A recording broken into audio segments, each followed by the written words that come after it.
Hello everyone, I am Gagan Ladda and we here at Everdemy helps teachers to create their own online coaching business। दोस्तों last video में हमने देखा था कि किस तरह से आप अपने ऐप इंस्टॉल्स को इंक्रीज करवा सकते हैं। If you are in online coaching business, सबसे ज़रूरी होता है कि ज़्यादा से ज़्यादा यूजर्स आपके ऐप में आए, आपके ऐप में एंगेज करें। तो किस तरह से आप नंबर ऑफ़ यूज़र्स अपने ज़्यादा से ज़्यादा इंक्रीज़ कर सकते हैं, आप नंबर ऑफ़ इंस्टॉल्स किस तरह से इंक्रीज़ कर सकते हैं, ये सारी चीज़ें हमने पिछले वीडियो में देखी थी। मैं यहाँ पे आई बटन दे रहा हूँ, आप चाहें तो उस वीडियो को देख सकते हैं।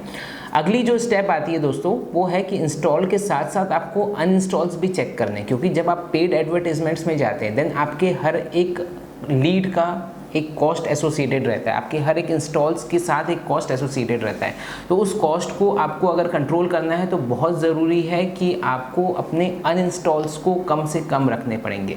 प्लस साथ ही साथ ये ज़रूरी है कि आपको यूज़र्स का एंगेजमेंट ज़्यादा से ज़्यादा रखना पड़ेगा, क्योंकि एड टेक का एक सिंपल सा फंडा है कि जितने ज़्यादा से ज़्यादा यूज़र्स आपके एप्लीकेशन में आए, सबसे पहली चीज़। दूसरी चीज़, वो कितना ज़्यादा वहाँ पर एंगेज हो रहे हैं, ये एक बहुत ही ज़रूरी मैट्रिक्स होता है, क्योंकि जितना ज़्यादा यूज़र का एंगेजमेंट होता है उतने ही उसके कन्वर्जन के चांसेस मैक्सिमम होते हैं। तो इस वीडियो में हम ये देखेंगे कि किस तरह से आप एक तो अपने अनइंस्टॉल्स को कम से कम कर सकते हैं और साथ ही साथ अपने यूज़र के एंगेजमेंट को, यूज़र के रिटेंशन को आप किस तरह से इंक्रीज़ कर सकते हैं। ये सारी चीज़ें हम इस वीडियो में देखेंगे।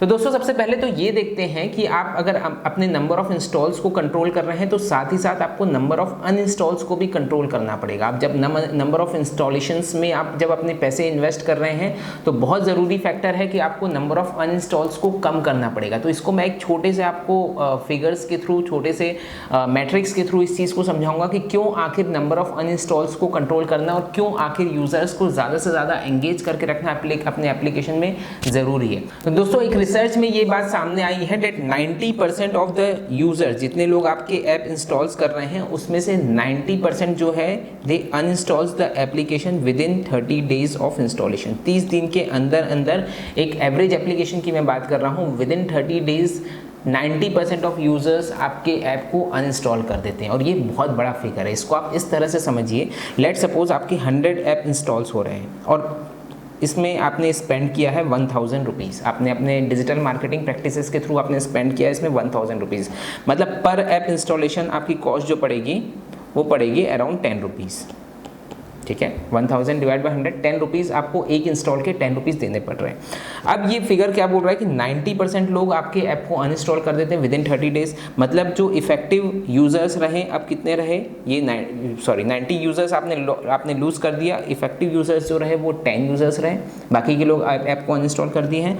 अब इन 10 यूज़र्स के लिए आप कितना पे कर रहे हैं? आप पे तो पूरा 1000 ही किया है आपने, मतलब आपने 1000 पे किया है और आप कितने लोगों को रिटेन कर पाए? सिर्फ और सिर्फ 10 लोगों को। मतलब अब आपको पर इंस्टॉलेशन की कॉस्ट कितनी पड़ गई? 1000 divide by 10, that means 100 rupees. That means जो कॉस्ट आपको 10 रुपीज़ पड़ रही थी पर इंस्टॉलेशन की, वो 10 टाइम्स आपकी इंक्रीज हो गई है 100 रुपीज़, अगर आपने अनइंस्टॉल को प्रॉपरली कंट्रोल नहीं किया। तो अगर आपने यूज़र एंगेजमेंट में या यूज़र रिटेंशन में ध्यान नहीं दिया तो आपकी मार्केटिंग कॉस्ट जो है वो 10 टाइम्स तक इंक्रीज हो सकती है। First thing. सेकेंड थिंग, जितने ज़्यादा इस चीज़ को समझिए कि ASO की जब हम बात कर रहे थे, ASO पे एक सेपरेट वीडियो में मैं बताऊंगा। ASO की जब हम बात करते हैं तो ASO में एक बहुत बड़ा फैक्टर रहता है कि आपके ऐप अनइंस्टॉल्स कितने ज़्यादा हो रहे हैं। जितने ज़्यादा आपके ऐप अनइंस्टॉल होते हैं उतना ही गूगल प्ले स्टोर आपकी रैंकिंग को उतना ही ज़्यादा पीछे कर देता है। इसकी डिटेल में हम जाएंगे जब मैं ASO पे वीडियो बनाऊंगा। बट इस चीज़ को समझिए कि आपके ऐप इंस्टॉलेशंस कहीं से भी आपके फेवर में नहीं है, वो इनफैक्ट आपके अगेंस्ट ही वो चीज़ काम करती है। तो अब ज़रूरी है हमको अपने ऐप इंस्टॉलेशंस को रोकने की, तो ऐप अनइंस्टॉलेशंस को रोकने की। तो ऐप अनइंस्टॉल्स को किस तरह से हम रोक सकते हैं, ऐसी 10 टिप अब मैं आपको बताने जा रहा हूं। तो दोस्तों शुरुआत से शुरू करेंगे। सबसे पहली जो स्टेप होती है वो होती है लॉगिन की प्रोसेस। तो लॉगिन प्रोसेस आपकी बहुत ही सिंपल रहनी चाहिए। एक सिंगल स्टेप लॉगिन होनी चाहिए, मल्टीपल स्टेप लॉगिन आपको नहीं रखना है, ना ही बहुत ज़्यादा इन्फॉर्मेशन आपको वहाँ पर यूज़र्स से मांगनी है। सिंपली या तो आप मोबाइल नंबर और OTP के थ्रू लॉगिन करवा सकते हैं या फिर गूगल, फेसबुक के लॉगिन्स के थ्रू आप डायरेक्टली लॉगिन करा सकते हैं। तो एक सिंगल स्टेप बहुत ही सिंपल तरीके की होनी चाहिए। आप जितनी ज़्यादा आप सोचेंगे कि मैं उसकी इन्फॉर्मेशन, उसकी कॉलेज नेम, उसकी ब्रांच, उसका सब कुछ अगर मैं जान मान लो आप अगर पहले स्टेज में ये चीज़ सोचेंगे तो इतना बड़ा फॉर्म देख के ही आधे से ज़्यादा यूज़र्स वहाँ से रिटर्न हो जाते हैं। तो ये एक बहुत बड़ा फैक्टर रहता है ऐप अनइंस्टॉलेशंस का। तो इसलिए ज़रूरी है इनिशियली जब आप ऐप इंस्टॉल करवा रहे हैं तो कोई भी एक सिंगल इन्फॉर्मेशन के थ्रू, इनफैक्ट कई एप्लीकेशंस तो शुरू में वो इन्फॉर्मेशन भी नहीं मांगते, वे डायरेक्टली ऐप में एंट्री दे देते हैं, फिर ऐप में चीज़ों को या फ्री कंटेंट्स को यूज़ करने पर फिर वो लॉगिन मांगते हैं। बट ठीक है, अगर आप लॉगिन करवाना भी चाह रहे हैं, क्योंकि ऑब्वियसली ये इन्फॉर्मेशन भी आपके लिए, जो डेटा आपके पास आ रहा है वो आपके लिए हेल्पफुल हो सकता है, तो अगर आप लॉगिन करवा रहे हैं तो एक ज़्यादा से ज़्यादा सिर्फ एक ही स्टेप आपको रखनी है। या तो आप ट्रू कॉलर के थ्रू करवा सकते हैं, या फिर मोबाइल नंबर या OTP के थ्रू करवा सकते हैं, या फिर आप जीमेल के थ्रू करा सकते हैं, या फिर आप फेसबुक के थ्रू करा सकते हैं। तो कोई भी एक सिंगल क्लिक के थ्रू आपका लॉगिन हो, इस बात का आपको बहुत ज़्यादा ध्यान रखना है। Next is to create interactive onboarding. जैसे ही ऑन बोर्ड आपका यूज़र हो रहा है, वहाँ पर आपको इंटरेक्टिविटी अपनी बढ़ानी है। आपको अपने एप्लीकेशन के बारे में, आपके एप्लीकेशन के बेनिफिट्स के बारे में, या फिर किस तरह से आपका यूज़र एप्लीकेशन को यूज़ करता है, उसकी स्टेप बाय स्टेप प्रोसेस आप वहाँ पर बता सकते हैं। साथ ही साथ इसमें आप स्किप का ऑप्शन ज़रूर रखिए। वो कंपल्शन यूज़र के लिए नहीं होना चाहिए कि वो सारी स्टेप से जाए।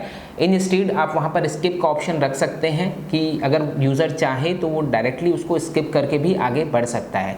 बट एक प्राइमरली आपको ये बताना पड़ेगा यूज़र्स को कि कहाँ कहाँ पर कौन कौन से आइकन्स है और किस तरह से उन आइकन्स को वो यूज़ कर सकता है अपने बेनिफिट के लिए।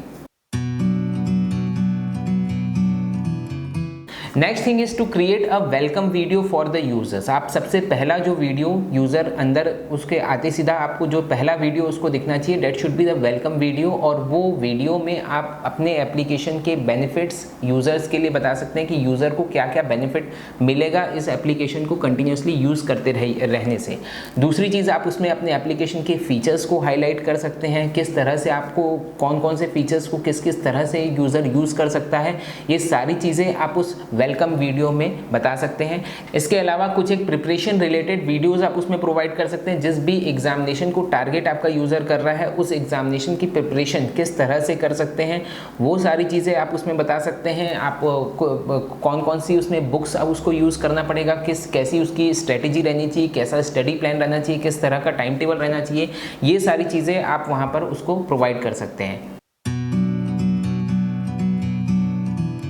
Next thing is to create interactive UI। आपको एक अट्रैक्टिव और इंटरेक्टिव यूज़र इंटरफेस डेवलप करना है अपने यूज़र्स के लिए। जब यूज़र ऑन बोर्ड होके आपके एप्लीकेशन में एंटर कर रहा है, avoid using too much of text. वहाँ पर फ्रंट पेज में आपको बहुत ज़्यादा टेक्स्ट यूज़ नहीं करना है। Try to use more and more graphics. वहाँ पर ग्राफिक्स यूज़ होने चाहिए, थंबनेल्स यूज़ होने चाहिए। जो वीडियोस आप प्रोवाइड कर रहे हैं उसके अट्रैक्टिव थंबनेल्स उसको वहाँ पर दिखना चाहिए।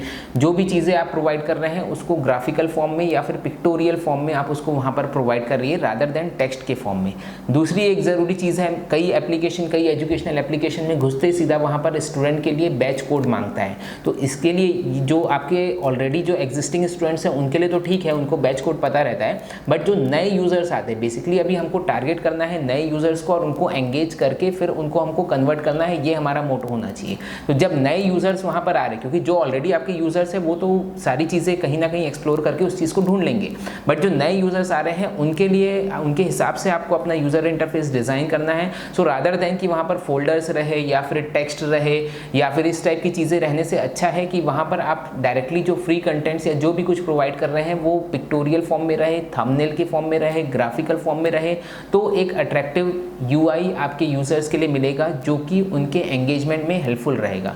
वहीं अगर आप टेक्स्ट भर देते हैं या फिर फोल्डर्स भर देते हैं या फिर आपका यूज़र इंटरफेस इतना कॉम्प्लिकेटेड है कि यूज़र को घुसने के बाद कुछ समझ में नहीं आ रहा है कि वहाँ आखिर जाना क्या है, कहाँ है, करना क्या है, ये सारी चीज़ें अगर उसको समझ में नहीं आ रही, देन डेफिनेटली बहुत से यूज़र्स वहाँ से बाहर निकल जाएंगे और हो सकता है आपकी ऐप को अनइंस्टॉल कर दें। Next thing is to provide value proposition to your users. आपके यूजर्स जो वहाँ पर आ रहे हैं, आप हर किसी से ये एक्सपेक्ट मत करिए कि डायरेक्टली आके आपके कोर्सेज को परचेज कर लेंगे।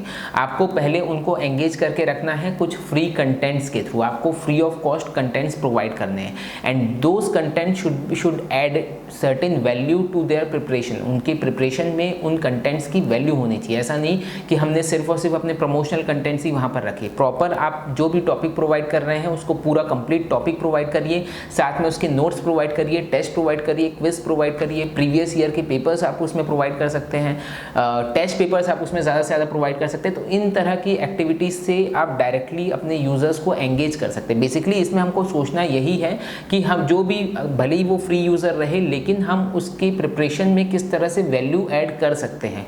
भले ही लिमिटेड कंटेंट के साथ, हो सकता है आप बाकी के कंटेंट्स आप पेड रखें, बट जो जितने भी कंटेंट्स आप फ्री ऑफ कॉस्ट कर रहे हैं वो एक तरह से यूज़र को ही ध्यान में रख के किया जाए कि उनके लिए ये चीज़ यूज़फुल है कि नहीं है। क्योंकि अगर आप सिर्फ और सिर्फ अपना बेनिफिट वहाँ देखेंगे तो यूज़र वहाँ पर आपके साथ एंगेज नहीं होने वाला। तो एक स्ट्रॉन्ग वैल्यू प्रपोजिशन हमको हमारे यूज़र्स को वहाँ पर प्रोवाइड करनी है ताकि उसका एंगेजमेंट वहाँ पर बढ़ सके।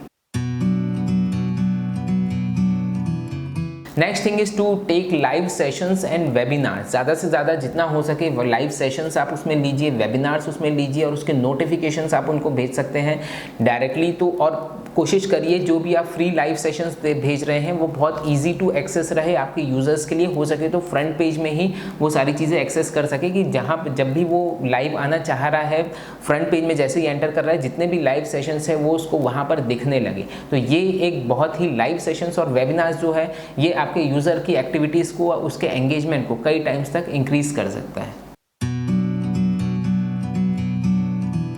Next thing is to provide regular notifications, emails and SMS. आपके जो भी यूजर्स है आप उनको प्रॉपर नोटिफिकेशन, डेली कुछ एक नोटिफिकेशंस आप प्रोवाइड कर सकते हैं। जब भी आप नया वीडियो रिलीज कर रहे हैं उसके आप नोटिफिकेशंस प्रोवाइड कर सकते हैं। जब आपके लाइव सेशंस हो रहे हैं, वेबिनार्स हो रहे हैं, उसके आप नोटिफिकेशंस उनको प्रोवाइड कर सकते हैं। साथ ही साथ उनको आप ईमेल कर सकते हैं, एसएमएस कर सकते हैं। तो इस तरह से यूज़र की एक्टिविटीज़ जो है, यूज़र के एंगेजमेंट जो है, आप उसको इंक्रीज कर सकते हैं with regular such posts.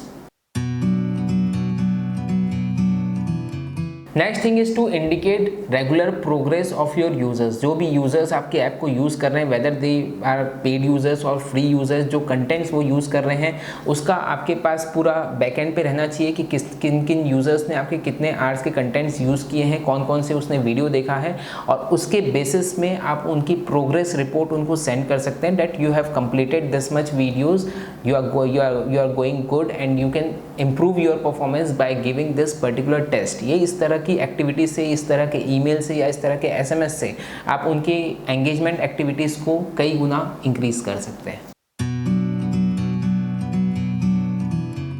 Next thing is to attract rigid audience. बहुत से ऐसे ऑडियंस रहते हैं जो आपके एप्लीकेशन में तो आते हैं बट उसके बाद उसको किसी तरह से यूज़ नहीं करते हैं। तो इस तरह के ऑडियंस का आपके पास यूज़र जर्नी के थ्रू आपके पास डेटा रहना चाहिए। आप जो भी एप्लीकेशन यूज़ कर रहे हैं उसमें कोशिश यही करिए कि हर एक यूज़र की यूज़र जर्नी आपके पास ट्रेस होते रहनी चाहिए। और इनफैक्ट सबसे ज़्यादा एडवांटेज मोबाइल एप्लीकेशन का यही है, जो चीज़ बाकी प्लेटफॉर्म में नहीं हो पाती, यहाँ पर हम हर एक यूज़र की एक्टिविटीज़ को ट्रेस कर सकते हैं।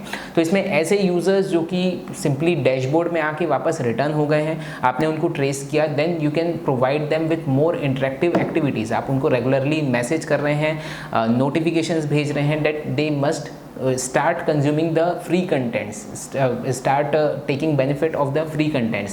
इस तरह के मैसेजेस आप उनको भेज सकते हैं। जो users already free contents use कर रहे हैं उनको आप और टेस्ट अटेम्प्ट करने के लिए आप उनको मोटिवेट कर सकते हैं। जो ऑलरेडी बहुत एंगेजमेंट, जिनकी एंगेजमेंट एक्टिविटीज़ ऑलरेडी है, तो उनको आप फिर अपने पेड कोर्सेज को पिच कर सकते हैं। अगर ऐसे यूज़र्स जो बहुत रिजिड है, जो आपके कोर्स को, फ्री कोर्सेज को भी यूज़ करना नहीं चाह रहे हैं, डायरेक्टली अगर आप उनको पेड कोर्सेज को पिच करेंगे ऐसे यूजर्स को, तो वो डेफिनेटली आपके ऐप को अनइंस्टॉल कर देगा। वो सोचेगा कि सिर्फ ये बिजनेस करने के लिए ये एप्लीकेशन बनाया गया है। तो आपको आपके सामने आपके यूजर्स का क्लासिफिकेशन रहना चाहिए, प्रॉपर डिवाइडेशन रहना चाहिए कि किस यूजर्स को हमको किस तरह के नोटिफिकेशन भेजना है, किस तरह के कंटेंट भेजना है। तभी वो यूजर को आप प्रॉपर फनल एक्टिविटीज़ के थ्रू कन्वर्शन कर सकते हैं। And last but not the least is to work continuously on the feedback from the audience. आपके ऑडियंस के जो भी फीडबैक आ रहे हैं, हो सकता है वो डायरेक्टली हो, अगर आपकी सेल्स टीम डायरेक्टली उनसे बात कर रही है तो डायरेक्ट फीडबैक आपको मिल सकते हैं, या फिर इनडायरेक्टली उनके यूज़र जर्नी के थ्रू आपको मिल सकते हैं कि किस पॉइंट पे उनको प्रॉब्लम जा रही है, कहाँ पर उनको चीज़ें क्लियर नहीं हो रही है। हो सकता है फ्रंट पेज में उनको चीज़ें समझ में नहीं आ रही तो वो बैक जाके फिर अनइंस्टॉल कर रहे हैं। हो सकता है अंदर के कोई पेजेस में उनको जहाँ पर भी क्लियर नहीं हो पा रही है, वो अगर आपके पास यूज़र जर्नी उनकी रहती है कि किस किस पेज में कितना कितना उसने टाइम स्पेंड किया है, कहाँ से वो रिटर्न होके वापस आ गया है और फिर उसके बाद अनइंस्टॉल किया है। तो ये जर्नी अगर आपके पास रहती है देन डेफिनेटली आप उस फीडबैक पे काम कर सकते हैं कि किस पेज में आपको इम्प्रूवमेंट की ज़रूरत है और उस अकॉर्डिंग आप अपने एप्लीकेशन को कंटिन्यूसली अपडेट करते रह सकते हैं। साथ ही साथ आपको अपने कंटेंट्स भी कंटिन्यूसली अपडेट करना है, रेगुलरली आपको नए कंटेंट्स उसमें डालते रहना है। यूज़र को ये नहीं लगना चाहिए कि एक बार के जो कंटेंट्स उसमें है वही फिक्स्ड कंटेंट्स उसे हमेशा मिल रहे हैं, तो एक बार वो कंटेंट्स को कंज्यूम करके फिर उसके बाद वो बाहर निकल जाएगा, अनइंस्टॉल कर देगा। तो इसलिए कंटेंट्स भी आपको रेगुलरली उसमें चेंज करते रहने हैं, प्लस उनके फीडबैक के हिसाब से आपको अपने एप्लीकेशन में भी अपडेट्स करते रहने हैं। तो ये सारे टिप्स है फ्रेंड्स जो आप अपनी एप्लीकेशन में, और ये मैं जो सारी चीज़ें बता रहा हूँ ये कोई बहुत मुश्किल चीज़ें नहीं है, आप आसानी से इन सारी चीज़ों को ट्रेस करके आसानी से अपने यूज़र एंगेजमेंट को इंक्रीज़ कर सकते हैं। मैं आपको बताना चाहूँगा कि एवरडेमी आपको जो फैसिलिटी प्रोवाइड करती है, we provide you the white label application in your name, जिसमें आप कंप्लीट यूज़र जर्नी उसमें ट्रेस कर सकते हैं, यूज़र का एंगेजमेंट ट्रेस कर सकते हैं, कौन से यूज़र कहाँ पर किस पेज में कितना टाइम स्पेंड कर रहा है, कितना उसने वीडियोस फ्री वीडियोस को कंज्यूम किया है, कितने उसने टेस्ट अटेम्प्ट किए, ये सारी चीज़ें आपको एवरडेमी फैसिलिटी देता है, ये सारी चीज़ें ट्रेस करने की, सो डैट कि आपकी जो कन्वर्जन प्रोसेस है वो बहुत ईजी हो सके और बहुत फास्ट हो सके। तो इस तरह का मोबाइल एप्लीकेशन अपने ही इंस्टीट्यूट का, अपने ही नाम का मोबाइल एप्लीकेशन क्रिएट करने के लिए आप हमसे कॉन्टैक्ट कर सकते हैं।